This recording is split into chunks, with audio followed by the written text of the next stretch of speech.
অভিযান চলাই 4জন মানে হাইলি সাসপেক্টেড অপৰাধীক কৰায়ত্ব কৰিছে।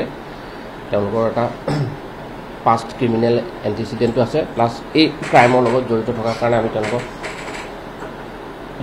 কৰিছোঁ, এৰেষ্ট কৰিছোঁ। সেইকেইজন হ'ল আবুল কাছেম, ইজাজুল ইছলাম, আবুল কালাম আৰু মুকছিদুল ইছলাম।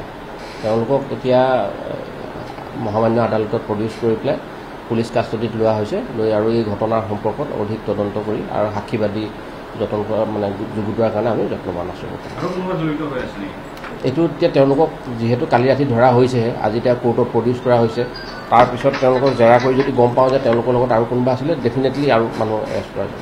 এতিয়ালৈকে আমি তেনেকুৱা পঢ়ি বুলি স্পেচিফিক জেগাৰ কৰা নাই। আমি কালি ডুমডুমী অঞ্চলত আমি অভিযান চলাই পেলাই আমি 4জন মানুহক আটক কৰিছোঁ আৰু তেওঁলোকৰ জেৰা কৰাৰ ভিতৰত তেওঁলোকৰ স্বীকাৰোক্তিৰ ভিত্তিত বাকীখিনি কৰা হ'ব।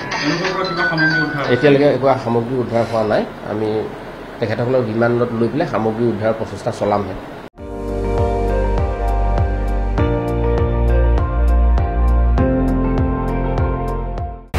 আপুনি চাই আছে ND24, সৰ্বশ্ৰেষ্ঠ নহয় সৰ্বোত্তমৰ দৌৰ।